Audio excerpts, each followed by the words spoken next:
Ce jour-là, c'était mon 78e anniversaire.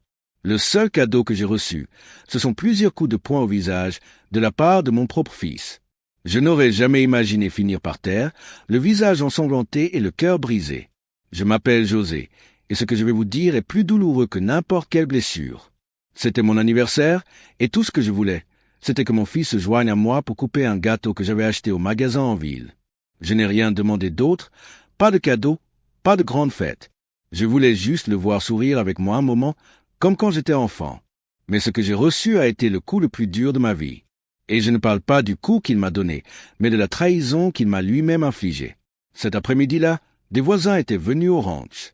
Des gens simples qui m'avaient eu à prix d'or, car ils savaient que je leur vendais toujours du lait et des œufs à bon prix. Ensemble, nous avons préparé un petit gâteau. Mon petit-fils n'a pas pu venir car il était étudiant dans la capitale, mais il m'a envoyé un message que j'ai gardé dans mon cœur. Joyeux anniversaire, grand-père. À bientôt. Rien que ça, j'étais ravi. Nous avons allumé les 78 bougies et je les ai soufflées avec effort sous les applaudissements de tous. C'est alors que mon fils, ceinturé, le visage furieux et la voix forte, a dit devant tout le monde « Et qu'est-ce que tu fais, mon vieux? Que tu respires encore? Tu n'es même plus beau à rien. » Ces mots m'ont blessé, mais j'ai essayé de les ignorer. Je lui ai souri et lui ai proposé de manger des gâteaux. Je ne voulais pas faire de scène, mais il était déterminé à m'humilier. Il exigeait de l'argent. Il m'a dit qu'il ne pouvait plus entretenir le ranch, que les vaches et les poules ne rapportaient pas assez et que je ne faisais que prendre de la place. Le silence est resté. J'ai essayé de le calmer, de lui rappeler que nous avions tout construit ensemble.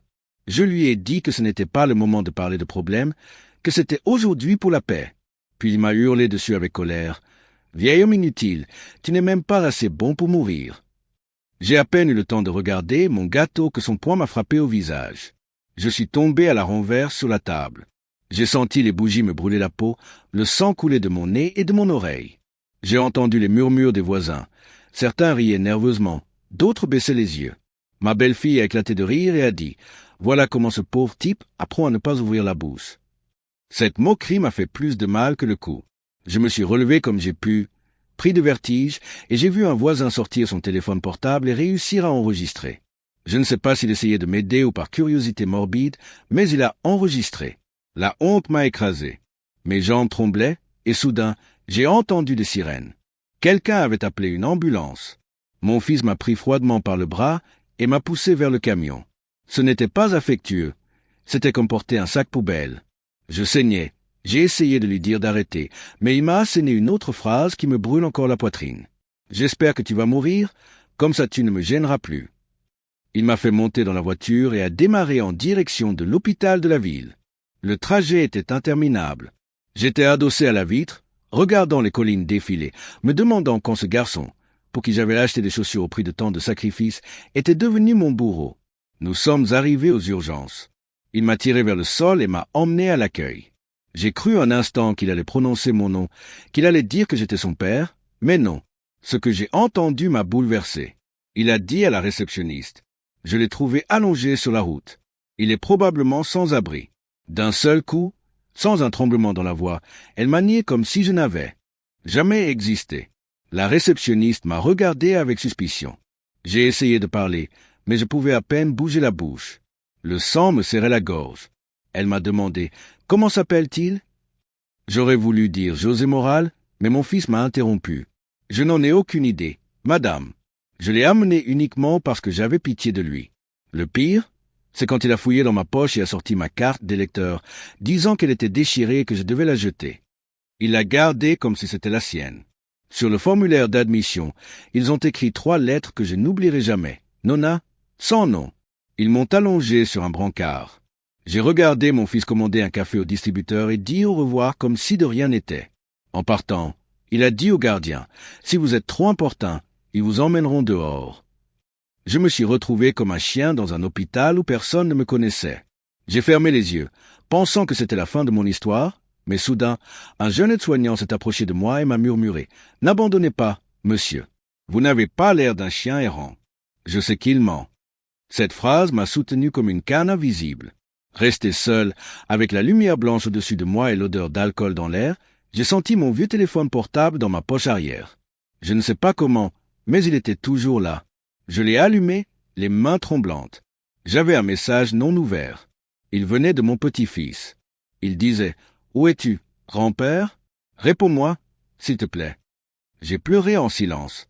À cet instant, j'ai su que même si mon fils me reniait comme père, il y avait quelqu'un au monde qui ne m'avait pas oublié.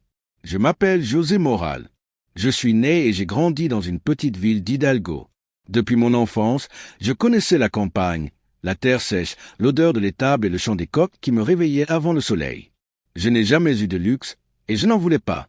Pour moi, le plus beau, c'était de pouvoir avoir mon propre ranch, même petit, avec quelques vaches et des poulets pour me nourrir et vendre sur la place. J'y suis parvenu à force de sueur et de larmes, travaillant depuis 1900, à l'âge de 8 ans, comme journalier à la récolte du maïs, gagnant à peine un taco duro. De là, j'ai appris que la vie ne donne rien. Tout se gagne par l'effort. Au fil des ans, j'ai commencé à amasser de l'argent petit à petit. D'abord une vache empruntée, puis une autre achetée avec mes économies. Je me suis marié jeune à la femme la plus gentille que j'ai jamais connue, et ensemble, nous avons construit la maison en adobe où nous avons élevé notre fils unique. Elle cuisinait, s'occupait des poules, et je trayais et allais vendre du lait dans des seaux en aluminium que je portais sur mon dos. La fatigue ne m'importait pas, car je faisais tout cela dans l'idée d'offrir une vie meilleure à ma famille. Ce qui comptait pour moi, c'était de ne pas les décevoir, et je ne crois pas l'avoir fait, du moins pas du vivant de ma femme. Je me souviens de ce matin froid où je me levais à 4 heures, me versais un café léger et allais au corral. La vapeur du souffle des vaches se mêlait à la brume, et je pensais que ces gouttes de lait éteindriez les cahiers de mon fils. Lorsqu'il toussait, je le portais pendant des kilomètres jusqu'à la clinique du village, car il n'y avait pas de voiture. Lors d'une de ces promenades, j'avais l'impression qu'il allait mourir dans mes bras, et je me suis promis qu'il ne manquerait jamais de rien. Cette promesse m'a soutenu toute ma vie. Je lui ai acheté des chaussures, même si j'étais coincé avec de vieilles sandales. J'ai vendu une grosse vache pour lui acheter une moto, car il disait que tous les garçons en avaient une, et je ne voulais pas être en reste. Et je l'ai fait, même si j'ai perdu la vache qui me donnait le plus de lait. Je l'ai fait parce que je pensais que ça valait la peine de le voir heureux. Un jour, il m'a proposé d'étudier en ville. Je ne savais même pas ce qu'était une université, mais ma femme m'a dit que c'était son plus grand rêve et que nous ne devions pas le lui refuser. Nous avons vendu des poules, des poulets, et avons même mis en gage quelques-unes de ses boucles d'oreilles pour financer son premier semestre. Je me souviens avoir pleuré de fierté en le voyant avec son sac à dos, car j'avais le sentiment que tous mes efforts avaient valu la peine. Je pensais qu'il reviendrait en homme reconnaissant, qu'il prendrait soin du ranch, qu'il nous offrirait une vieillesse paisible. Mais la vie était différente. Il est revenu avec d'autres idées, honteux de ses racines, le regard empreint de mépris pour l'endroit même où il avait grandi. Moi, humblement, je ne me suis jamais plaint. J'ai toujours pensé qu'avec de la patience, il comprendrait, mais il est devenu de plus en plus froid envers moi. Quand ma femme est morte, il est rarement venu à l'enterrement et m'a même dit de ne pas faire tant d'histoires parce qu'elle était déjà vieille. Cela m'a brisé le cœur, car c'était cette femme qui lui avait tout donné. Malgré cela, je l'ai attendu. Je l'ai invité à déjeuner, je lui ai fait des économies, je l'ai cherché lors des occasions spéciales, et le jour de mon 78e anniversaire, j'ai cru, bêtement, qu'il serait différent, qu'il arriverait avec le sourire comme avant. Ce que j'ai reçu a été un coup dur et la pire humiliation de ma vie. Ce jour-là, à l'hôpital, tandis qu'on effaçait mon nom et qu'on m'appelait NN, je me suis souvenu de tout ce que j'avais fait pour lui. Je me suis remémoré ces nuits pluvieuses où je faisais chauffer de l'eau dans une casserole en étain pour qu'il puisse dormir. Ces moments où j'avais travaillé jusqu'à en avoir les mains cassées, pour qu'il ne manque de rien. Et lui, mon propre fils, m'a renié comme si j'étais un étranger. Il m'a traité comme un déchet devant des inconnus. Il n'y a pas de plus grande douleur. J'ai enduré la faim, la pauvreté et la solitude, mais je n'aurais jamais imaginé devoir supporter mon propre fils me cracher au visage ainsi. Ce qui me fait le plus mal, ce n'est ni le sang ni les coups. Ce qui me tue, c'est d'être resté sans famille. Car au fond, que sommes-nous, nous les vieux sans nos enfants? Rien, juste un tas d'ossements fatigués attendant de mourir. Et pourtant, quelque chose brûlait en moi, une part qui voulait encore résister. Peut-être parce que ma femme m'avait laissé une tâche avant de mourir. Elle m'a dit, « José, quoi qu'il arrive, ne nous laisse pas te prendre de nos propres mains. » Cette voix résonnait dans ma tête à l'hôpital, tandis que mon fils me renvoyait comme un vagabond. Je suis un homme simple, peu loquace. Je ne connais ni la loi, ni la paperasse, ni les grands procès. Je sais seulement travailler la terre et prendre soin des animaux. Mais à ce moment-là, j'ai commencé à comprendre que je ne pouvais plus me taire, que ce que j'avais bâti au prix de tant de sacrifices ne pouvait pas finir entre les mains de quelqu'un qui me méprisait. Je devais résister, même si j'étais seul, même si la ville elle-même me tournait le dos, car ce n'était pas seulement un ranch qui était en jeu. C'était ma dignité, c'était la mémoire de ma femme, c'était ma vie entière. Et cela ne peut être ni vendu ni renoncé. Même si je ne marche pas sur le brancard de l'hôpital, avec la lumière blanche qui brillait dans mes yeux, je l'ai entendu le dire clairement, sa voix immuable. Je ne le connais pas, je l'ai trouvé allongé sur la route, comme un étranger, comme si j'étais de mon sang. Le réceptionniste l'a regardé avec surprise, mais il n'arrêtait pas d'inventer. C'est probablement un clochard. Il avait l'air ivre et amoché. C'est pour ça que je l'ai amené. J'ai essayé de bouger la bouche, j'ai voulu crier mon nom, j'ai voulu dire qui j'étais. Mais ma gorge me brûlait et ma langue ne répondait pas. J'avais l'impression qu'il m'effaçait de la vie avec ces mots, comme s'il fermait une tombe où il voulait m'enterrer vivant. La réceptionniste m'a demandé mon nom. J'ai à peine réussi à murmurer « José », mais il m'a immédiatement interrompu. « Je n'en ai aucune idée, madame. Il ne parle pas clairement. J'ai déjà fait ma part en l'amenant ici. Le reste, c'est son problème. » Puis il a sorti ma carte d'électeur de ma poche comme si c'était là. Sienne et a dit qu'elle était déchirée. Inutile. Il a glissé dans sa veste et je ne l'ai plus jamais revu. Sur le formulaire d'admission, la réceptionniste a écrit de sa main froide 3 lettres que je n'oublierai jamais. Nona, sans nom. Ce fut le coup le plus dur. J'avais l'impression qu'on me dépouillait de mon identité. La douleur sur mon visage m'importait peu. Ce qui m'a tué, c'est de voir mon fils refuser de me reconnaître devant des inconnus. Je me suis souvenu des fois où je l'avais emmené enfant dans le même hôpital lorsqu'il avait de la fièvre et où je courais partout en le portant. Ils l'ont soigné rapidement, car ils disaient « C'est le fils de Don José, le grand ». Et maintenant, c'était moi qui gisais sur le brancard, et mon propre fils disait qu'il ne me connaissait même pas. La vie tourne en rond. Oui, mais je n'aurais jamais cru qu'ils étaient aussi cruels. Pendant qu'il m'installait, il a commandé un café à la machine. Calme, comme si de rien n'était. Pas un regard, pas un mot. Avant de partir, il a dit au gardien « Si vous dérangez trop, ils vous feront sortir ». Je restais planté là, à regarder la porte se refermer derrière lui, et j'eus l'impression qu'il me laissait plus seul que jamais. Même un chien ne se traite pas ainsi. C'est alors que j'ai compris que je n'étais plus rien pour lui, que ma vie valait moins qu'un poulet maigre. J'aurais voulu lever la main pour demander de l'aide, mais je pouvais à peine bouger.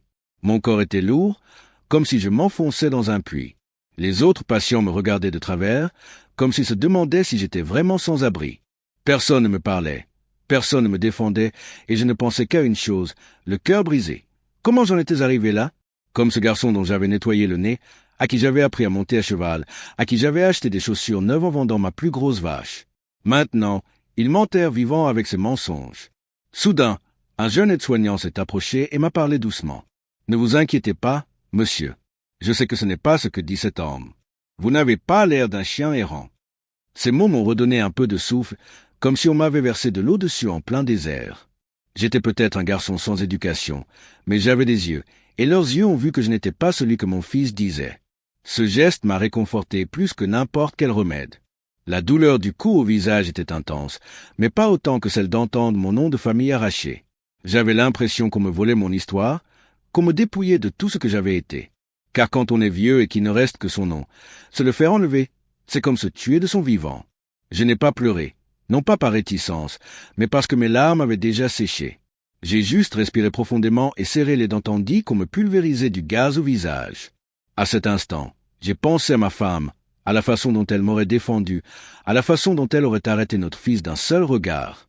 Elle avait toujours du caractère, savait fixer des limites. Pas moi, j'ai toujours cédé à ses caprices. Je lui ai toujours tout donné, je l'ai toujours protégé, même lorsqu'il faisait des erreurs, et voilà le résultat.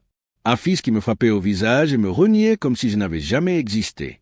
J'ai senti un poids sur ma poitrine, une honte qui m'écrasait plus que la douleur physique. Ils m'ont laissé seul un moment, et j'en ai profité pour fouiller dans ma poche arrière. Mon vieux téléphone portable était toujours là, celui qui s'allume à peine et que presque personne n'utilise. Je l'ai allumé avec des doigts tremblants.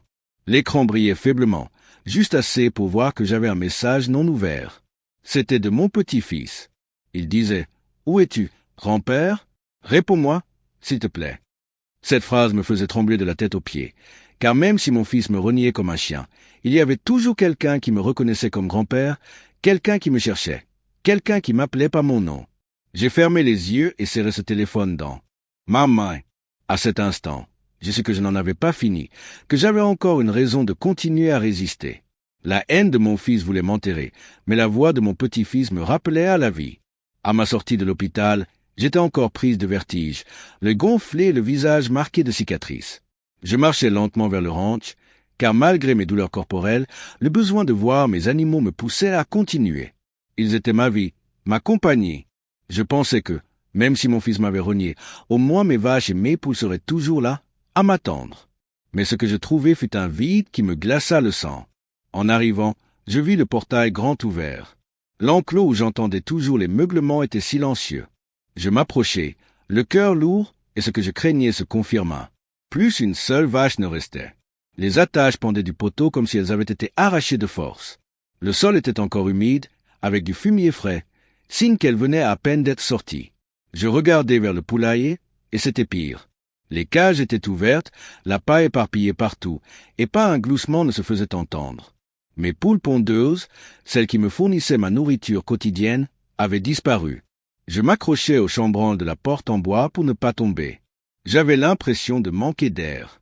Chaque animal avait un souvenir de moi. Une vache que j'avais moi-même aidé à mettre bas par une nuit d'orage. Une autre qui avait donné du lait à la moitié de la ville en période de pénurie. Les poules qui m'accompagnaient depuis l'aube, quand je leur donnais du maïs. Et maintenant, tout était vide. Puis je l'ai vu. Mon fils était dans la cour, comptant des billets avec sa femme. Ils avaient des liasses de billets sur une table et riaient comme s'ils avaient gagné à la loterie. Elle lui a dit, « Tu vois, même les poules ont aidé. Avec ça, on a acheté la voiture que tu voulais. » Et lui, me regardant du coin de l'œil, a lancé une phrase qui m'a dévasté. « Mec, tu ne vaux plus rien maintenant. Tout ça n'est plus à toi. Ce ranch est à moi, que tu le veuilles ou non. » Je me suis figé. J'arrivais à peine à murmurer. « Comment as-tu pu, fiston? » J'ai tout inventé de mes propres mains, à la sueur de mon front. Il se leva avec arrogance et me repoussa. « Et alors? Tu vas m'en empêcher? Tu es vieux, malade, tu ne vaux plus rien. C'est moi qui décide. » Ma belle-fille éclata de rire et sortit son téléphone portable. « Regarde, filme. C'est drôle quand il tremble de colère. » Elle braqua la caméra sur moi comme si j'étais un clown de fête foraine. Les voisins, déjà rassemblés pour regarder, murmurèrent depuis la clôture. L'un d'eux a dit « Quelle honte! Comment traitez-vous le pauvre don José ?» Un autre a simplement secoué la tête, mais personne n'est venu me défendre. Leur silence était comme une nouvelle gifle. Je n'arrivais pas à croire que ceux qui m'avaient regardé travailler pendant tant d'années, leur vendant avec assurance du lait et des œufs, se contentaient maintenant d'observer sans rien dire. Soudain, mon fils a sorti une grande pancarte en carton avec des lettres rouges. Ce ranch est à vendre. Il a cloué au portail avec un marteau et des clous devant tout le monde. Le coup sec du marteau a résonné en moi. C'était comme s'il scellait ma mort. Les voisins se sont regardés et l'un d'eux a murmuré « Le ranch n'a même plus rien. » Ils l'ont laissé sans rien. J'ai senti la honte me monter au dos. J'avais envie d'arracher ce panneau. J'ai marché jusqu'à l'entrée avec le peu de force qui me restait et je l'ai attrapé à deux mains. Mon fils m'a vu et, l'instant d'après, m'a poussé violemment. Je suis tombé par terre, me cognant la hanche contre les pierres. La douleur m'a fait hurler, mais il s'est penché sur moi et m'a murmuré « N'y touche pas. Si tu le retires encore, tu n'en sortiras pas vivant la prochaine fois. » Une lueur de haine que je n'avais jamais vue dans ses yeux était perceptible. Ma belle-fille a applaudi et m'a dit « Laisse-le tranquille, mon vieux. Sois reconnaissant de respirer. » Encore. Je me suis allongé par terre, regardant le vent secouer le panneau qui disait que ma vie, mon histoire et mon travail étaient vendus comme si de rien n'était. J'ai ressenti un mélange de rage, de tristesse et de peur. J'ai pensé à ma femme et à ce qu'elle dirait en voyant notre fils nous dépouiller de tout. Je me suis relevé péniblement. Je n'ai rien dit.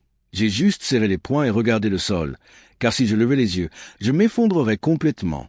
Mon fils est remis à compter ses billets comme si de rien n'était. Les voisins sont partis lentement en murmurant. Le silence est tombé dans la cour, mais en moi, un feu est né que je n'avais pas ressenti depuis des années. Ce jour-là, j'ai su que j'étais seul, que je ne pouvais rien attendre de mon fils ou de qui que ce soit d'autre, mais j'ai aussi compris que je ne pouvais plus le supporter. Je me suis assis sur un rocher devant le portail, regardant le panneau bouger dans l'air. J'ai pleuré en silence, mais à travers mes larmes, j'ai senti quelque chose se durcir en moi. Ce n'était pas de la résignation. C'était le début de quelque chose de différent, peut-être le début d'une résistance.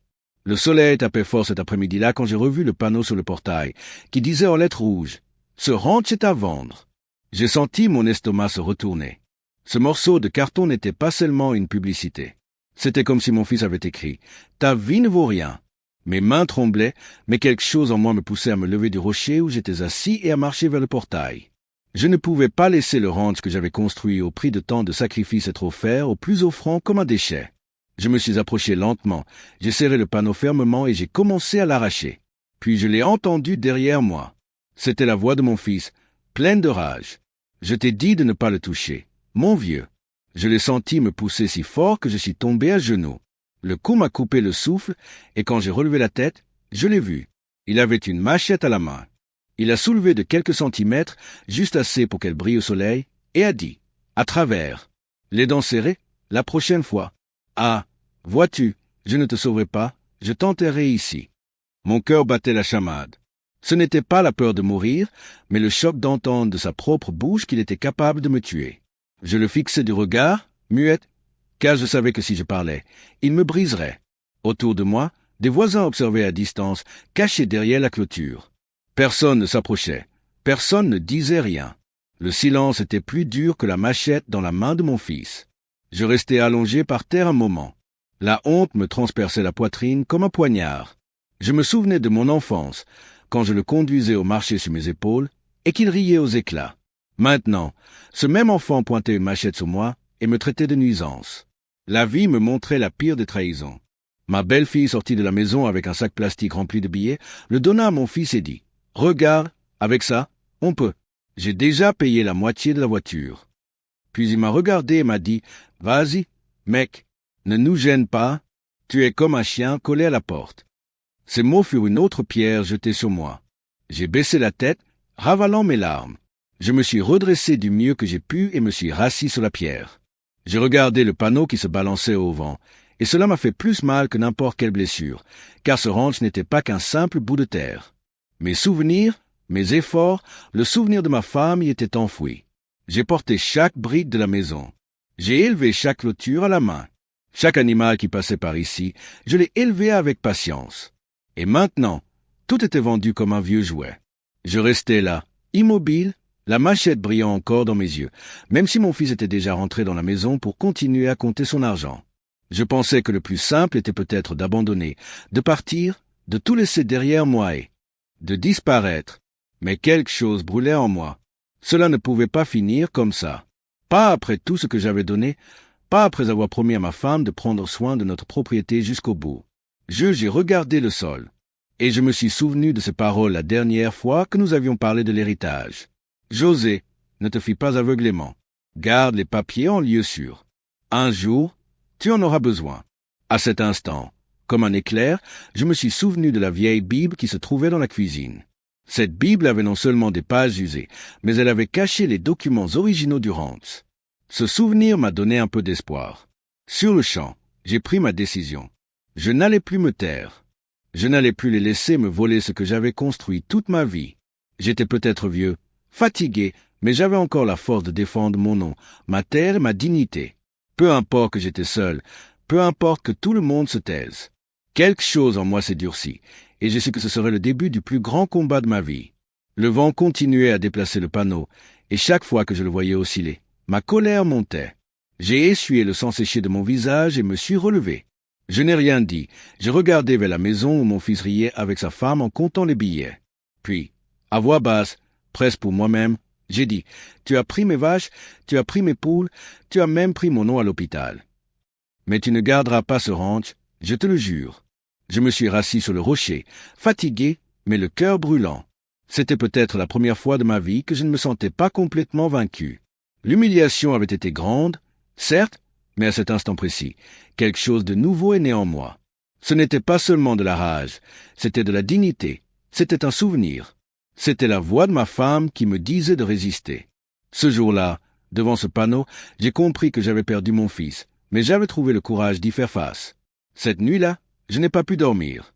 Je me suis assis sur le rocher, observant le portail avec le panneau sébène de ce ranch qui bougeait au vent. Au loin, j'ai entendu les rires de mon fils et de sa femme à l'intérieur de la maison, comptant les billets et planifiant leur nouvelle vie.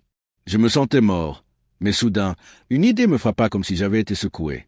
Je me souvins des paroles de ma femme cet après-midi-là, avant qu'elle ne tombe malade. José, garde ce papier en lieu sûr. Un jour, ils voudront prendre ce qui t'appartient. Puis la vieille Bible qui restait toujours dans la cuisine, parmi ses affaires, me revint à l'esprit. J'y avais caché quelque chose d'important. À pas lents, je suis entré dans la maison alors qu'il dormait déjà. J'ai marché en silence, veillant à ce que le parquet ne craque pas. Je suis entré dans la cuisine et j'ai ouvert le tiroir où cette Bible restait toujours. Quand je l'ai touchée, j'ai eu l'impression de toucher la main de ma femme. La reliure était usée, les pages jaunies, mais elle avait plus de valeur que n'importe quelle monnaie. Je l'ai ouverte avec crainte, et elle était là. Le titre de propriété originale du ranch, des reçus d'impôts fonciers, des copies d'actes et même une lettre écrite de la main de ma femme. Je tremblais d'émotion et de rage à la fois. C'était mon salut. Je me suis assis à la table de la cuisine, la Bible ouverte. J'ai lu la lettre.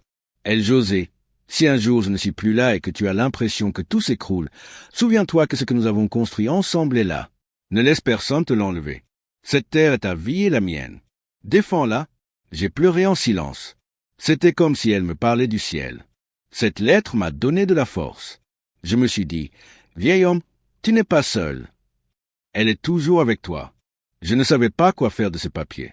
Je ne comprenais rien au droit. Pour moi, un diplôme n'était qu'un bout de papier avec des lettres que personne en ville ne pouvait bien déchiffrer. Mais je me suis souvenu de mon petit-fils, ce garçon qui avait continué ses études en ville, le seul qui me cherchait encore, qui m'écrivait des messages. Même si je ne répondais pas, il étudiait le droit. Peut-être pourrait-il m'aider. J'ai sorti mon vieux portable et, les doigts tremblants, j'ai composé son numéro. Il a mis du temps à répondre, mais quand j'ai entendu sa voix, j'ai été soulagé. « Grand-père, ça va ?» Je te cherchais. Personne ne m'a rien dit. Je pouvais à peine parler, mais je lui ai dit, « Mon fils, ton père veut reprendre mon ranch. Il a vendu mes vaches, mes poulets, et a tout mis en vente. J'ai les papiers, mais je ne sais pas quoi faire. » À l'autre bout du fil, il est resté silencieux quelques secondes, puis a répondu d'une voix ferme. « Grand-père, ne t'inquiète pas, tu n'es pas seul. J'y vais. » Ce matin-là, tandis que les chiens aboyaient dehors et que le vent frappait le portail, je l'attendais, la Bible sur la table. Quelques heures plus tard, il arriva, ouvrit brusquement la porte et me serra fort dans ses bras. « Grand-père, je suis désolé de ne pas être venu plus tôt. Ça ne finira pas comme ça. » Je ne pus retenir mes larmes. Pour la première fois depuis longtemps, je ne me sentais pas complètement abandonné. Je lui montrai les documents. Il les prit avec précaution, comme s'il s'agissait d'un trésor. Il les parcourut un à un, les sourcils froncés. « Voilà tout, grand-père. Avec ça, on peut l'arrêter. Ces actes sont originaux. Les reçus sont à jour. Ton ranch t'appartient, et personne ne peut le vendre sans ta permission. » Il m'a expliqué lentement, avec des mots simples pour que je puisse comprendre. Tout ce qu'il a dit a été comme un rayon de soleil dans l'obscurité. Je lui ai parlé de l'hôpital, de la façon dont son père m'avait rogné et traité de clochard. Mon petit-fils a serré les dents et serré le poing. Je savais que mon père pouvait être dur, mais je n'aurais jamais imaginé ça. C'est un crime, grand-père. On va utiliser ça aussi. S'il y a des caméras à l'hôpital ou des témoins, on va les trouver. Il m'a demandé de respirer un grand coup et m'a dit « Grand-père, il faut agir vite. Ils veulent conclure la vente samedi. Nous n'avons pas beaucoup de temps, mais nous allons le faire. » Ces paroles furent un soulagement. Ce n'était pas seulement un jeune homme instruit, il était de mon sang, défendant ce qui lui revenait de droit. Je n'ai pas fermé l'œil cette nuit-là, mais cette fois, ce n'était pas par peur, mais par espoir. Mon petit-fils est resté éveillé, relisant chaque page, prenant des notes dans son carnet. Je l'ai regardé et j'ai eu l'impression que Dieu m'avait envoyé un ange au bon moment. J'avais peut-être perdu mon fils, mais j'avais toujours quelqu'un qui portait fièrement mon nom. Avant l'aube, il m'a regardé dans les yeux et m'a dit d'un ton décisif, « Grand-père, on ne te laissera rien me prendre. Avec ce que tu as entre les mains, on peut gagner. Je jure que ce ranch restera à toi. » J'ai hoché la tête en silence, serrant la Bible et la lettre de ma femme contre ma poitrine. Pour la première fois depuis longtemps, je ne me sentais pas vaincu. Ce matin-là, tandis que mon petit-fils continuait de trier les papiers à la lueur d'une vieille lampe, je fixais la Bible ouverte. Je ne pouvais m'empêcher de penser à tout ce que j'avais traversé pour en arriver là. Le coup que mon fils m'avait asséné le jour de mon anniversaire, l'humiliation à l'hôpital, la vente de mes animaux, le panneau sur le portail. Tout cela m'a fait mal, mais cela m'a aussi rappelé que ce n'était pas la première fois qu'il me méprisait. Cette cruauté était là depuis des années, mais je n'ai jamais voulu l'accepter. Enfant, je l'ai surpris un jour en train de voler des poulets dans la basse-cour. Ça m'a fait mal, car ces poulets étaient notre gagne-pain. Je lui ai demandé pourquoi il faisait ça, et il m'a répondu sans vergogne qu'il avait besoin d'argent pour jouer avec ses amis. Quand je l'ai confronté devant sa mère, il a pointé le chien du doigt et a dit « l'animal ». Il les avait mangés. Il m'a fusillé du regard, sachant que je mentais. Et pourtant, je l'ai protégé pour que personne ne le pointe du doigt. J'ai ravalé ma honte. Je lui ai donné une autre chance, pensant qu'il changerait en grandissant. Au lycée, j'ai vendu un veau pour lui acheter un vélo. Je ne voulais pas qu'il se sente inférieur aux autres enfants de la ville. Je le lui ai à peine tendu, les larmes aux yeux, car cela m'avait coûté des mois de travail. Il l'a pris sans me remercier. Des semaines plus tard, j'ai appris qu'il l'avait vendu. Je lui ai demandé avec colère et il a répondu « Qu'est-ce que ça peut faire ?» J'étais moche. Avec cet argent, je m'amusais plus. Cette fois, j'ai eu le cœur brisé, mais je lui ai pardonné à nouveau. Je pensais qu'il était jeune et qu'il ne comprenait pas. Avec le temps, son mépris a grandi. Une fois, il m'a crié dessus devant des voisins que j'étais un vieil homme affamé. Il l'a dit haut et fort, sans vergogne, et les autres ont ri. J'ai senti mon visage tomber de honte, mais encore une fois je suis resté silencieux. C'était tout, ma malédiction. Garder toujours le silence pour éviter les poursuites. Et la seule chose que j'ai réussi à faire, c'est qu'il ait cru qu'il avait le droit de me piétiner. Je me souviens aussi du jour où ma femme est décédée. Je pleurais inconsolablement, assise à côté de sa boîte, et la seule chose qu'il m'a dit était « J'étais vieux. Papa, ne fais pas autant de drames. » Ce commentaire m'a transpercé comme un couteau. Cette femme avait donné sa vie pour lui, et il la méprisait même lorsqu'elle était morte. À partir de ce moment-là, j'ai su qu'il n'y avait plus d'affection dans son cœur. Mais malgré cela, je n'ai pas arrêté de le chercher. Je n'ai pas arrêté de l'attendre aux dates importantes. Je n'ai pas arrêté de penser qu'un jour il le regretterait. Pendant que je repassais en revue ses souvenirs, j'ai vu mon petit-fils penché sur la table en train d'écrire sérieusement. C'était le revers de la médaille, là où son père m'a dit qu'il avait échoué. Il m'a redonné la foi, il m'a parlé avec respect, il m'a écouté patiemment et chaque mot qui sortait de sa bouche me faisait sentir que j'avais encore une famille. Il était la preuve que tout n'était pas perdu. J'ai pensé au ranch. C'était le souvenir de ma femme. C'était le seul héritage que je pouvais laisser et c'est pourquoi je ne pouvais pas abandonner, car si je me laissais gagner, tout ce que j'avais enduré serait perdu comme la poussière dans le vent. Parfois, je me demandais ce que je faisais et j'avais tort. Peut-être que je lui ai trop fait plaisir. Peut-être que je ne l'ai jamais arrêté à temps, mais il était trop tard pour avoir des regrets. Il ne me restait plus qu'à résister. Je me suis souvenu de la promesse que j'avais faite à ma femme sur son lit de mort. Ne les laissez pas emporter ce que nous avons construit ensemble. Cette voix continuait de résonner en moi à chaque fois que je fermais les yeux. J'ai raconté à mon petit-fils certaines de ses humiliations. Je lui ai parlé des poules, du vélo, des insultes. Il m'écoutait les dents serrées, et des yeux pleins de rage contenue. Il m'a dit « Grand-père, tout ça aide. Tout ce qu'il a fait montre qui il est vraiment.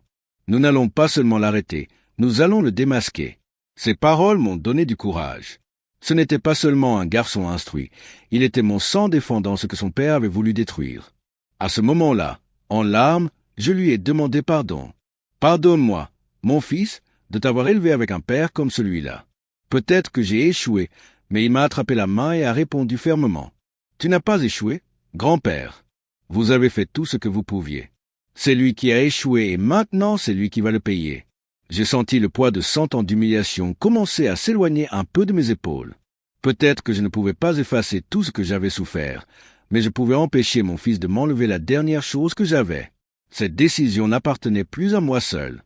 Maintenant, je l'ai partagée avec mon petit-fils et cette union m'a donné du courage. Protège-la. J'ai fermé les yeux et j'ai pressé cette lame contre ma poitrine. Je lui ai promis silencieusement que cette fois je n'allais pas garder le silence, que cette fois je n'allais pas abandonner, même si cela me coûtait les dernières forces. Le lendemain, alors que le soleil se levait à peine, je me dirigeais de nouveau vers la porte du Roach. J'avais l'espoir, même s'il était petit, que tout d'hier n'était qu'un mauvais rêve. Mais non, ce que j'ai vu m'a brisé l'âme. La porte n'était plus ouverte comme avant. Maintenant, il y avait un nouveau cadenas brillant, suspendu comme un gardien qui me disait en face « Tu n'entres plus ici ». C'était ma propre maison, mon propre ranch et j'étais de l'autre côté de la clôture comme un étranger, comme un intrus. Je m'approchai de la serrure et la frappai avec la main, mais elle ne sonnait que creuse, ferme, impossible à ouvrir. J'ai regardé ce morceau de fer, sentant qu'à chaque éclat du soleil dessus, un autre morceau de ma dignité m'était volé. J'ai essayé de me glisser entre les planches, mais il les avait renforcées avec du fil de fer. Tout a été fait pour me sortir, pour me laisser dehors. J'ai jeté un coup d'œil à travers une fissure, et ce que j'ai vu m'a coupé le souffle. Le corral vide, les clôtures ouvertes, le sol sec avec des traces de pneus fraîches. Pas une vache, pas un poulet, juste du silence. Le poulailler avait la porte accrochée, cassée. Et à l'intérieur, il ne restait presque plus de plumes, en souvenir de ce qui était autrefois mon gagne-pain. L'air avait une odeur différente, non plus celle d'une écurie, mais plutôt celle de l'abandon. Je me suis assis par terre à côté du portail, et j'ai couvert mon visage avec mes mains. J'avais l'impression d'avoir tout perdu. Je me souviens de l'époque où j'avais construit ce même portail de mes propres mains, coupant le bois et le clouant avec un vieux marteau. Cela m'a pris des jours, mais je l'ai fait. À cette époque, j'étais fier parce que je pensais, mon fils grandira ici, c'est sûr. Et maintenant, c'était ce même fils qui m'avait jeté dehors comme un chien errant. Pendant que j'étais assis là, j'ai entendu les voix des voisins. Ils sont passés sur le chemin de terre et m'ont regardé du coin de l'œil. L'un d'eux a chuchoté, ils l'ont déjà laissé sans rien y rendre. Un autre a dit, quel dommage, que ton propre fils t'emmène comme ça. J'ai baissé la tête. La honte était plus forte que la tristesse. J'avais l'impression que toute la ville parlait de moi, que je n'étais plus le même dont j'osais respecter, celui du ranch, celui du lait. Maintenant j'étais le vieil homme abandonné, celui qui m'a perdu ne figure pas dans son nom à l'hôpital. Je voulais me lever, mais mes jambes tremblaient. J'ai attrapé la clôture et à ce moment j'ai entendu un faible cackling. Instead, he stood still looking for where it was coming from. It was from behind the chicken coop. He got as close as he could and saw that two chickens had eaten under some board.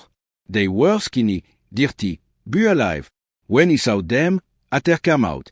They were like me, displaced, but still resisting. An old book covered with dust. He recognized him immediately.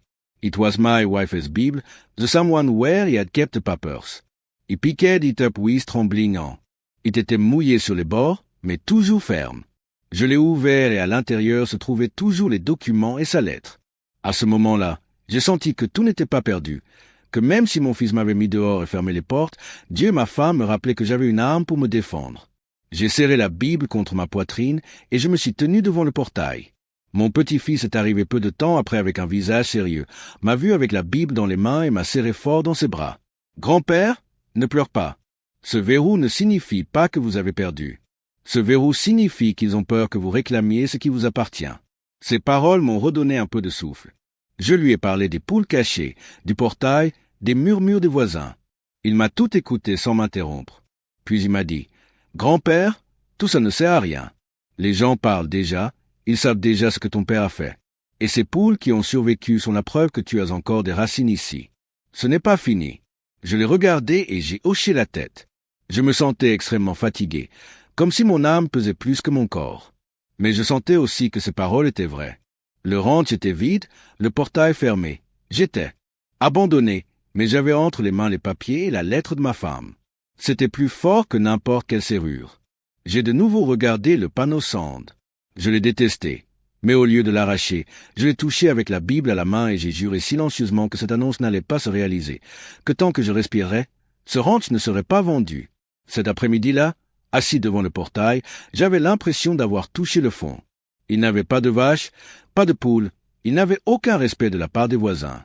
Je n'avais qu'un petit-fils à mes côtés, la Bible entre les mains et le souvenir de ma femme. Mais cela, même si cela semblait peu, était suffisant pour commencer le combat. Cette nuit-là, j'étais assis dans la cuisine avec la Bible ouverte sur la table et les papiers étalés comme s'ils étaient des armes de guerre. La lampe s'éclairait à peine, mais c'était suffisant pour voir le visage sérieux de mon petit-fils. Il bougeait les pages, prenait des notes et je le regardais comme quelqu'un qui regarde un médecin au travail essayant de sauver un malade. Je me sentais étrange parce que je n'avais jamais fait confiance aux journaux. J'ai toujours cru que la seule chose qui valait était le travail des mains. Mais cette fois-là, j'ai compris que la seule façon de récupérer ce qui m'appartenait était avec des lois, avec des signatures et avec des gens qui savaient lire ce que je n'avais jamais appris.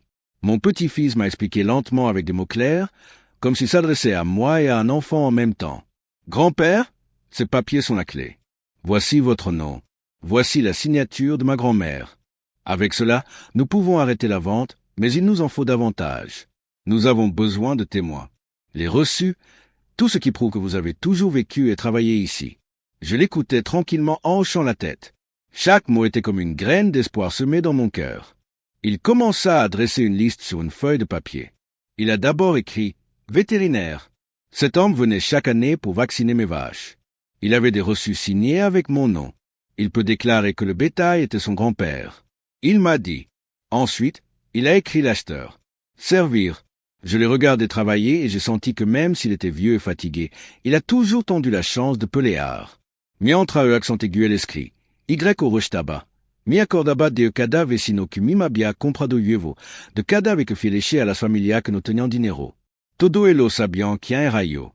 Todo sabian que el rancho era mio. Tal vez quelque chose tendrait la valeur de hablar. Pensa en eso me daba un poco de paz. Pas tout le village m'a donné l'espalda. Il suffit d'avoir des calados pour le milieu ou pour la vérité. Sur la table, mon petit garçon avait une ceinture de papier importante. C'était comme un quartier de guerre, même si ce n'était qu'une mauvaise cuisine. Il allait d'un endroit à un autre pour vérifier les choses et je le regardais avec fierté. Ce garçon était différent de son père, là où son père m'avait refusé. Il me défendait avec tout ce qu'il avait. Je lui ai raconté l'histoire d'une nuit où j'étais jeune et où des voleurs ont essayé de prendre une vache. Sans crainte, je suis sorti avec un bâton et je leur ai fait face. Ils se sont enfuis.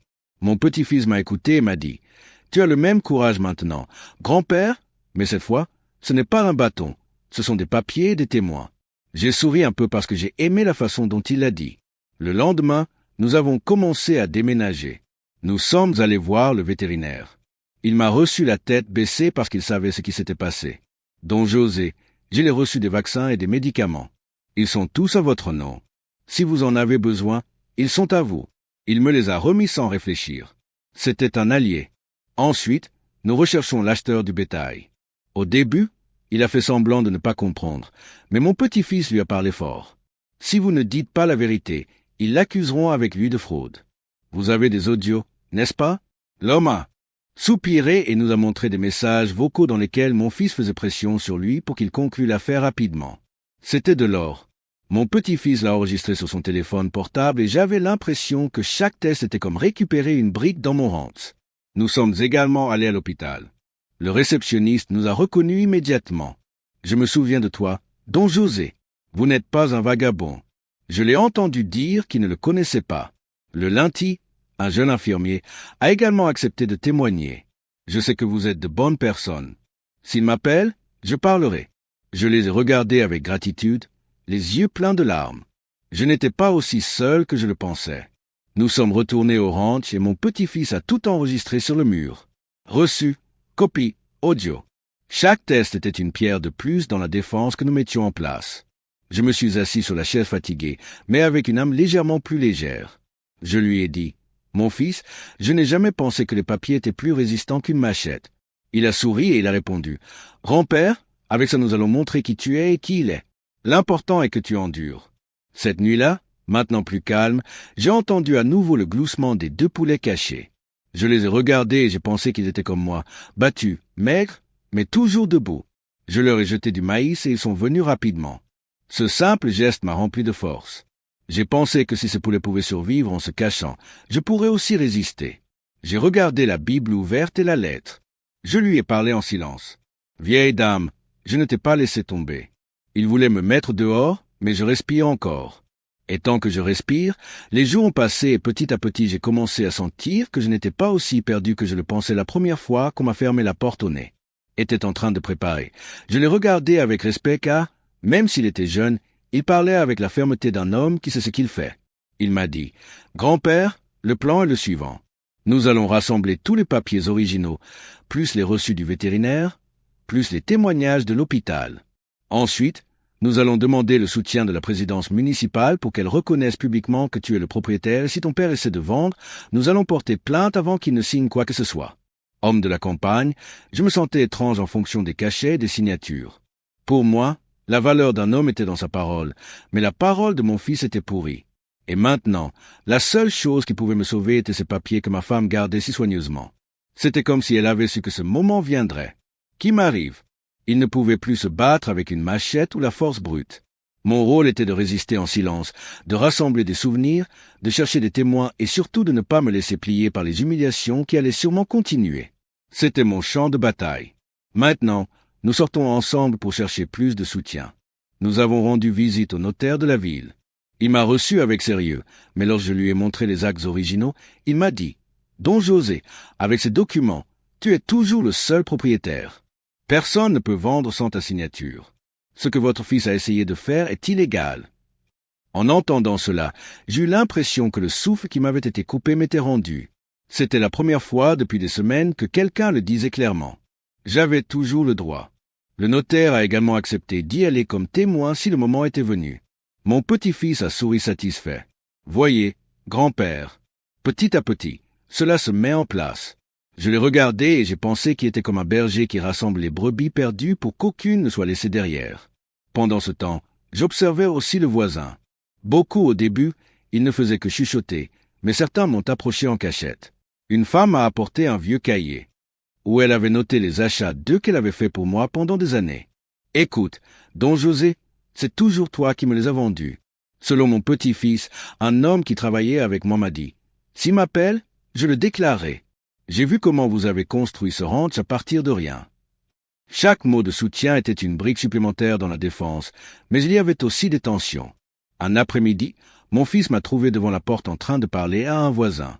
Il se tenait devant moi, les yeux brûlants. « Vieil homme, arrête de faire du bruit. Je te préviens, si tu continues à amener des gens, je te mettrai dehors d'ici. » Je l'ai regardé avec le cœur serré, mais cette fois je n'ai pas baissé les yeux. Je lui ai juste dit, « Je ne pars pas.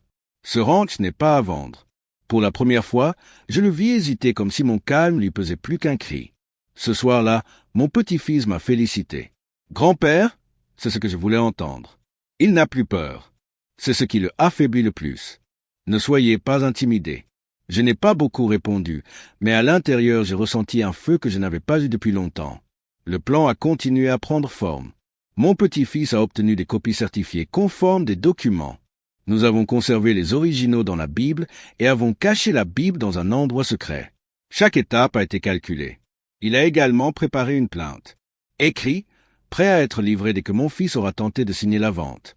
C'était comme attendre un voleur avec un piège prêt. En silence, je priais tous les soirs devant la lettre de ma femme. Il lui dit, « Vieille dame, nous sommes toujours là. Ton petit-fils est courageux comme toi. À nous deux, nous allons sauver ce qui nous appartient. » Et chaque fois que j'entendais les deux poules glousser, j'avais l'impression que la vie me disait que tout n'était pas perdu. La journée touchait à sa fin et la stratégie était déjà définie. Mon petit-fils m'a prévenu, « Prépare-toi, grand-père. La première confrontation sera difficile. Il ne va pas rester assis. Mais ne t'inquiète pas, tu n'es pas seul et maintenant nous avons tout pour nous défendre. » Je me suis couché ce soir-là dans mon lit peut-être. Mon corps me faisait mal, mais mon âme était ferme. Je savais que le moment de vérité approchait et que, bien que vieux et fatigué, je serais prêt. Samedi midi, le ranch ressemblait à une foire. Il y avait des voitures garées dehors, des gens qui marchaient dans la cour, des curieux qui regardaient tout comme s'ils allaient acheter un bibelot au marché. Je m'approchais lentement, mon chapeau à la main et le cœur serré. Mon fils avait organisé une sorte de journée portes ouvertes, comme on dit maintenant, pour faire découvrir le ranch aux acheteurs potentiels. Il y avait un homme élégant avec une cravate, un agent immobilier qui montrait les corrals et la maison comme si c'était les siens. Mon fils marchait à ses côtés en souriant, vêtu de vêtements de marque, comme s'il n'avait jamais été agriculteur. Je me tenais à l'entrée et le regardais pointer du doigt. « Ici, nous allons construire une salle de fête. Ici, vous pouvez faire une piscine. Tout cela est à moi. Bientôt ce sera à vous. » Leur ai-je dit. Ces mots étaient des couteaux qui me transperçaient. Je n'en pouvais plus et j'avançai vers le patio. Des murmures commencèrent à se répandre parmi la population. Le premier qui m'a vu, c'est lui. Il s'arrêta net et son sourire s'effaça. « Que fais-tu ici, mon vieux ? Je t'ai dit de ne pas revenir. » Ses paroles étaient dures, mais cette fois je n'ai pas reculé. Je me suis redressé et lui ai répondu calmement. « Je suis venu défendre ce qui m'appartient. » Un murmure plus fort se fit entendre parmi les acheteurs. L'agent immobilier m'a regardé étrangement. À ce moment, j'ai senti une main sur mon épaule. C'était mon petit-fils, vêtu d'une veste, une mallette à la main. Il m'a parlé clairement. « Je ne sais pas.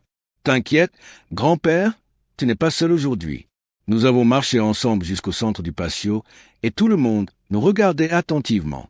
Mon fils a essayé de garder le contrôle, a ri avec mépris et a dit « Messieurs, excusez le vieux, il a mal à la tête, il ne sait pas ce qu'il dit. » Mais mon petit-fils l'a confronté d'une voix ferme. « Il n'est pas malade. En voici la preuve. » Il a sorti un dossier et a montré des copies des actes originaux portant le nom de José Moral, écrits en grosses lettres. L'agent immobilier ouvrit les yeux de surprise. Les voisins venus par curiosité se mirent à murmurer plus fort. « Comment? Le ranch ne lui appartient pas ?» ont-ils dit en désignant mon fils. Mon fils, devenu rouge, m'a regardé avec haine et a crié. « Vieil homme, arrête de te ridiculiser. Cet endroit est à moi. Je l'ai toujours entretenu. » Mais ensuite l'agent a demandé sérieusement. « Avez-vous des documents à votre nom ?» Mon fils hésitait. Il balbutiait, et cela suffisait à faire douter. Je me sentais trembler, mais intérieurement j'étais ferme. Pour la première fois, je n'ai pas baissé la tête. Je le regardai droit dans les yeux et lui ai dit « Plus rien, mon fils. Tu m'as déjà battu, tu m'as renié, tu as volé mes animaux, mais tu ne vas pas vendre ce ranch tant que je serai en vie. Il est toujours à moi. » Ma voix était brisée, mais forte. Mon fils est venu furieux, a attrapé mon bras et m'a chuchoté à l'oreille avec colère. « Si tu ne pars pas, je te tuerai. » Je sentais son souffle chaud sur mon visage, mais je n'avais plus peur. Je l'ai regardé en face et je lui ai répondu lentement. « Fais ce que tu veux, mais tu ne vas pas me faire taire. » La tension était telle que tout le monde restait immobile. Le silence a été brisé lorsque mon petit-fils a branché une clé USB sur l'ordinateur portable des gens. Une vidéo est apparue à l'écran. C'était l'enregistrement de mon anniversaire où l'on pouvait voir le tube que mon fils m'a frappé devant tout le monde. Le murmure s'est transformé en cri. Comme ils ont dit que c'était dommage. Frapper son propre père. Certains acheteurs se sont levés avec indignation. Mon fils a essayé d'éteindre l'ordinateur, mais c'était trop tard. Le mal était fait. Les gens le regardaient avec mépris. L'agent immobilier a fermé son dossier et a dit froidement « Je suis désolé, monsieur, cette propriété ne peut pas être vendue. Nous ne travaillons pas avec des fraudes. » Le visage de mon fils était furieux. Il s'est approché de moi et m'a crié dessus devant tout le monde. « Tu vas me payer, mec? Vous ne savez pas avec qui vous jouez. » Mais je suis resté ferme, appuyé sur le bras de mon petit-fils. Pour la première fois, je ne me sentais pas petite devant lui. Pour la première fois, je n'ai pas été intimidé par leurs cris ou leurs menaces. Les voisins ont commencé à enregistrer avec leur téléphone portable. Certains sont venus à mes côtés. Un homme a dit à voix haute, « Tout le monde ici sait que ce ranch est à vous, dont José. Nous l'avons vu travailler tous les jours. » Un autre a ajouté, « Assez d'abus. Vous n'êtes pas seul. » Mon fils a reculé, regardant autour de lui, réalisant que les gens ne le croyaient plus. Cœur? C'était comme une bataille. Pour la première fois, j'ai senti que le poids de tant d'années d'humiliation commençait à se détacher de mes épaules. Quand les gens sont partis, mon fils se tenait dans la cour et me regardait avec des yeux haineux. Il m'a pointé du doigt et a dit « Ça ne s'arrête pas là, vieil homme. Préparez-vous, car je vais vous détruire. » Et moi, sans élever la voix, je répondis « Vous ne me détruisez plus. Tu m'as déjà fait le pire et je suis toujours là. Maintenant, celui qui devrait avoir peur, c'est vous. » Après ces confrontations au ranch, mon fils n'était plus le même. Avant de me mépriser en silence, il m'insultait quand personne ne l'écoutait, mais maintenant, devant tout le monde, il était exposé. Son orgueil a été blessé, et un homme blessé est plus dangereux qu'un homme violent. À partir de ce jour, la véritable guerre commença. Le premier geste a été la manipulation. Il allait de maison en ville en disant que j'étais vieux et fou, que mon petit-fils me lavait les cheveux pour garder le ranch. Il disait que je ne reconnaissais même plus les gens, que j'inventais des histoires. Certains voisins étaient dubitatifs car les belles paroles sont parfois plus convaincantes que la vérité. Mais d'autres avaient déjà vu de leurs yeux ce qui s'était passé le jour de mon anniversaire et ce qu'il m'avait fait. Pourtant, cela me faisait mal d'entendre des murmures sur la place. On dit que Don José ne raisonne plus. Son fils veut juste s'occuper de lui. Mon sang brûlait parce que ce n'était pas seulement contre moi, c'était contre ma dignité. Puis vinrent les menaces judiciaires. Un jour, un papier plié est arrivé livré par un coursier. Il s'agissait d'un prétendu procès dans lequel mon fils m'accusait d'être incapable de gérer mes actifs. Je voulais que le juge lui confie la garde de mes terres. Quand je lus ces lettres, mes mains ont tremblé. C'était comme si je me déclarais mort de mon vivant. J'ai à peine compris ce qu'il disait, mais mon petit-fils a pris le papier, l'a regardé calmement et a dit « Grand-père, ne t'inquiète pas, c'est juste un piège. Il n'a aucune substance. » Nous avons les preuves. Si tu essaies, nous nous défendrons. 3 jours seulement se sont écoulés lorsque la violence est revenue. J'étais dans la cuisine en train de préparer du café. Quand j'ai entendu des pas dehors, j'ai regardé dehors et j'ai vu 2 hommes que je ne connaissais pas. Ils portaient des casquettes et des regards durs. L'un d'eux m'a dit, « Vieil homme, écoute ton fils. Vends le ranch et il n'y aura plus de problème. » J'ai senti un rhume me parcourir le dos. Ce n'étaient pas des voisins, ce n'étaient pas des connaissances, c'étaient des voyous envoyés par lui. Ils ne sont pas entrés dans la maison, mais leurs paroles étaient plus tranchantes qu'un couteau. Quand ils sont partis, j'ai tremblé. J'ai raconté à mon petit-fils ce qui s'était passé et il a répondu fermement, « Grand-père, n'aie pas peur. Si cela se reproduit, nous le signalerons, mais nous ne céderons pas. » Je l'ai regardé et j'ai pensé à quel point la vie avait changé après avoir combattu des vaches indisciplinées. Il devait désormais lutter contre les menaces d'hommes sans cœur. Les journées devenaient lourdes. Mon fils me criait dessus de l'autre côté de la porte. « Vieil homme têtu, tu ne vas pas gagner. Ce ranch est vendu avec ou sans vous. » Un après-midi, il a jeté des pierres au plafond pour me faire peur. Une autre fois, il a laissé des détritus devant l'entrée comme pour dire que j'étais moins que rien. Mais même si chaque insulte me blessait, chaque menace me rendait plus fort. Il n'était plus le même homme tranquille qui endurait en silence. Maintenant, j'avais en moi une force dont j'ignorais l'existence. La ville était divisée. Certains m'ont défendu, d'autres l'ont soutenu. Certains disaient que c'était mon droit, d'autres disaient qu'il valait mieux laisser le ranch entre de jeunes mains. Mais chaque fois que quelqu'un doutait de moi, mon petit-fils leur montrait la preuve. Preuve, reçu, témoignage. Petit à petit, la vérité se frayait un chemin comme l'eau entre les pierres. Un soir, mon fils est arrivé ivre et a frappé le portail avec un bâton. J'étais à l'intérieur avec mon cœur qui battait vite. J'ai écouté comment il criait. « Sortez, vieux lâche, je vais vous traîner dehors. » La porte tremblait à chaque coup. Les poules gloussaient de peur. J'ai serré la Bible contre ma poitrine et j'ai prié en silence. Je ne suis pas sorti. Bientôt, il se fatigua et partit, laissant l'écho de ses menaces dans l'obscurité. Mon petit-fils est arrivé en courant quand il a découvert. Il m'a serré dans ses bras et m'a dit « Grand-père, tu es déjà désespéré. Cela signifie que tu es en train de perdre. Attends encore un peu. » Je l'ai écouté et même si mon corps tremblait de peur, mes yeux avaient un éclat différent. La peur ne me paralysait plus, elle m'excitait. Plus il m'attaquait, plus des alliés apparaissaient. La dame du magasin, qui m'a toujours confié le sucre, m'a dit « Don José, si on te convoque au procès, j'irai dire que je l'ai toujours vendu à toi, jamais à ton fils. » Un voisin qui me devait des faveurs m'a proposé de témoigner. Le même infirmier m'a cherché pour m'apporter son soutien. Je sentais que peu à peu la balance penchait. Pourtant, mon fils ne s'est pas arrêté. Un jour, je l'ai vu sur la place en train de parler à des acheteurs. Il a dit « Bientôt, le ranch sera à moi. » Ce vieil homme ne marche même plus. J'ai marché lentement devant eux avec mon petit-fils à mes côtés et je l'ai regardé sans crainte. Il est resté silencieux car il a compris que je ne me penchais plus. Ce regard était une autre confrontation, sans cri, sans coup, mais avec plus de poids que n'importe quelle machette. La guerre avait changé. Il ne s'agissait plus seulement d'un père et d'un fils, mais de la vérité contre le mensonge, de la dignité contre l'ambition. Et même si le chemin était semé de menaces, je n'allais plus abandonner. Chaque jour, je me répétais les paroles de ma femme. Ne les laissez pas vous l'enlever. Le jour où tout a commencé à changer, c'est arrivé soudainement comme une tempête d'été. Mon petit-fils m'a dit très tôt, « Grand-père, aujourd'hui nous allons montrer ce que nous avons. » Il ne suffit plus d'endurer en silence. Les gens doivent voir de leurs propres yeux ce que leur père a fait. Ils ont besoin de connaître la vérité. Cet après-midi-là, nous sommes allés sur la place de la ville. C'était le jour du marché aux puces et il y avait beaucoup de gens qui achetaient, vendaient et parlaient. Mon petit-fils transportait son ordinateur portable et un petit haut-parleur. Je comprenais à peine comment cela fonctionnait, mais je lui faisais confiance. Nous nous sommes arrêtés près de la présidence municipale où tout le monde passait.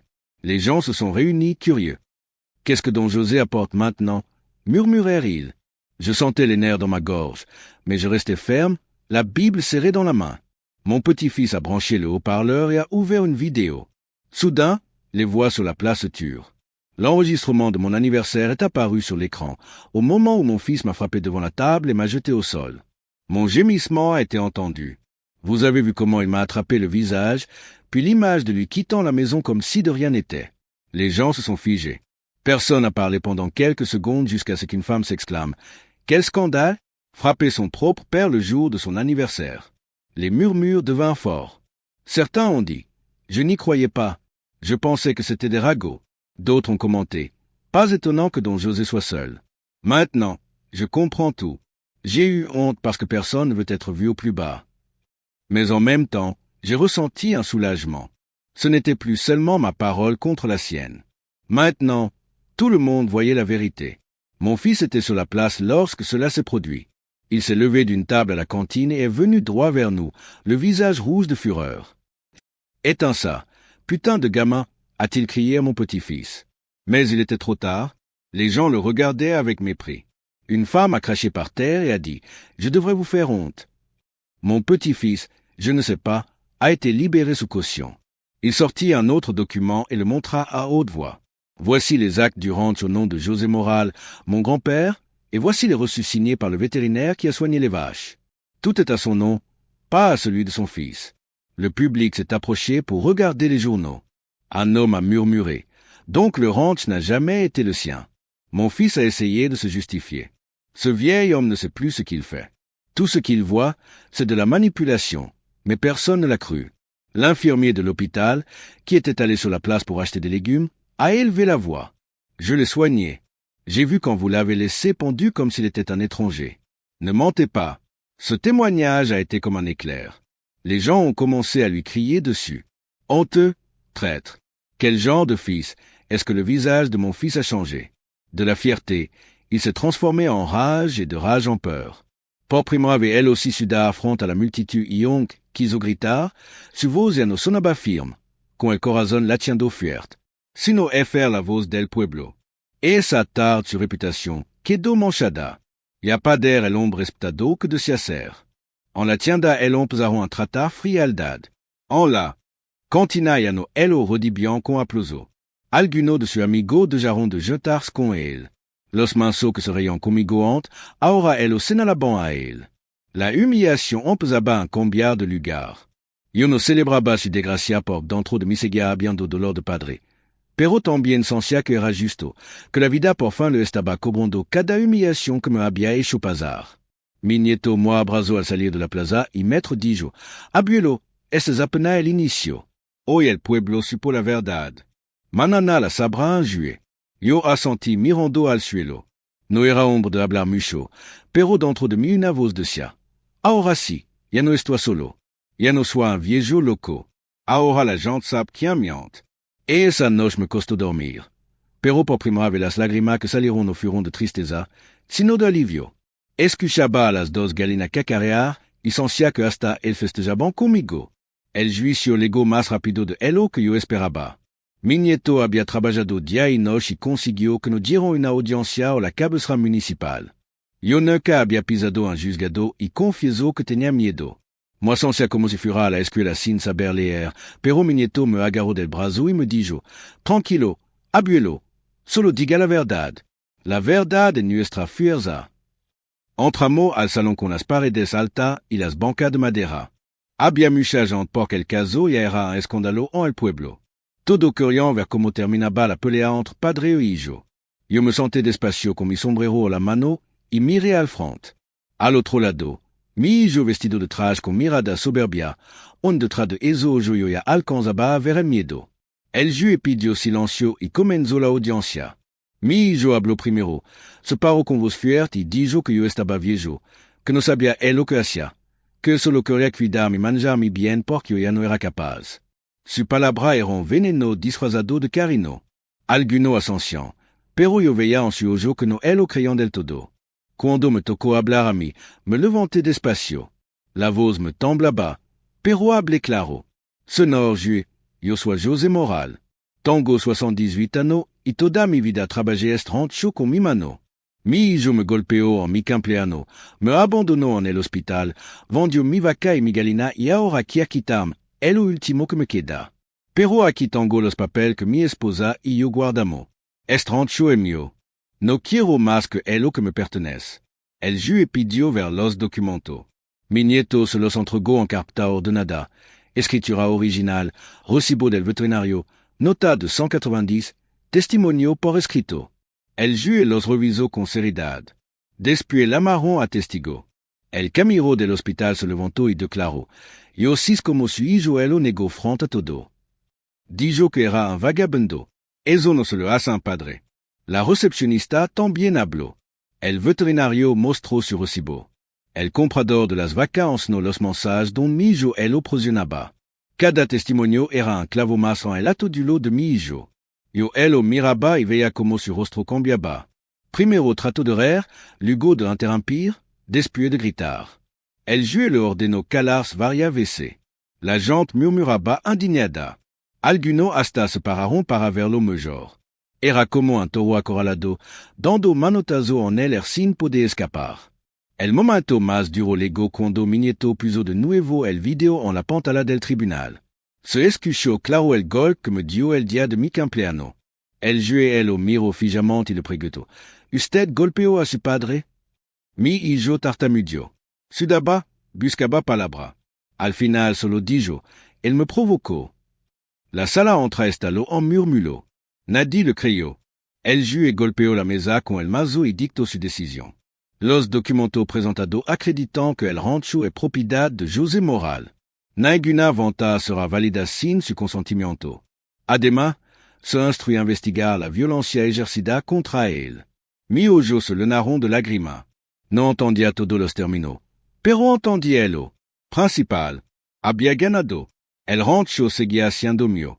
Mi hijo gritó como loco: Esto es una injusticia. Todo era mío, viejo malagradecido. Los guardias tuvieron que acercarse para controlarlo. La gente en la sala elo abucheaba. Elo señalaba con el dedo. Una sonora gritó: Pégalo ahora al juez a ver si puede. Otro dijo: Ya nadie te va a respetar. Yo elo miraba inocencia alegría. Sancia vació. Era mi sangre y verlo humillado me dolía. Pero era elo justo. Cuando salimos del juzgado, la noticia corría como fuego. La gente en la plaza me daba la mano. Felicidad, don José. La justicia existe. Otro elo miraba el con desprecio. Su amigo de cantina ya no elo acompañaban. Caminaba solo con la mirada perdida, masculando palabras sin sentido. Esa tarde me senté en la piedra frente al portón del rancho, pero ya no con tristeza, sino con paz. El letrero de su bande seguía ahí. Me levanté, lo arranqué con mi propia mano y lo tiré al suelo. Mi nieto me ayudó a prendre una fogata pequeña y lo arrojamos al fuego. Ver cómo se consumía ese cartón fue como ver desaparecer las cadenas que me habían atado. Desde la cal, algunos vecinos aplaudieron. Yo no dije nada, solo miré como las llamas devoraban esas letras rojas que me habían quitado el sueño tanta noche. Mi hijo, a él lo oyó, observaba con la cara desencajada, como si no entendiera cómo había perdido todo. Pero ya no me importaba. La justicia se había hecho. Después del juicio, mi hijo desapareció por un tiempo. Ya no se le veía en la plaza, ni en la cantina, ni caminando con los amigos que ante lo seguían como galina tras el mes. Me contaban que muchos le cerraron las puertas, que nadie quería tratar con él. Los compradores que había traído él lo dejaron plantado. Los vecinos ya no le dirigían la palabra. Lo veían como él que era, un hombre que había golpeado y traicionado a su propio padre. Esa mancha ya no se quitaba ni con todos los vanos del mundo. Yo seguí en mi rancho en silencio. Me dediqué a reparar la cerca, a arreglar el gallinero, a sembrar un poco de maíz en la tierradura. Mi mano estaba vieja, pero todavía obedecían. Y cada vez que escuchaba a las dos gallinas sobrevivientes cacarear, me daban fuerza. Mi nieto venía seguido, me ayudaba a organizar los papeles, a mantener todo en orden. Entre los dos, poco a poco, devolvimos al rancho la vida que mi hijo había intentado matar. Pasaron los meses y un día recibí la noticia. Una enfermera del hospital de la cabecera vino a buscarme. Me habló con respeto. Don José, lamento decir que su hijo está internado. Tiene cáncer avanzado. Está solo. Nadie lo acompaña. Sentí un golpe en el pecho. Aunque me había hecho tanto daño, seguía haciendo mi sangre. La enfermera me dijo que lo único que preguntaba era si alguien lo iba a visitar. Yo me quedé calado. No supe qué contestar. Esa noche no dormí. Pensé en el de Nino, corriendo entre los surcos de maíz, riendo con una tortilla en la mano. Pensé en cómo él lo cargaba en los hombros para que viera los desfiles del pueblo. Pensé en lo sacrificio que para que estudiara, para que nunca le faltara nada y me pregunté en qué momento se torció el camino.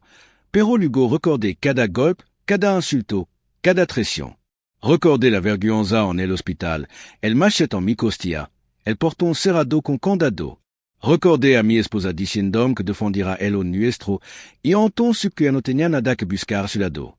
Al poco tiempo, mi nieto llegó con el rostro serio.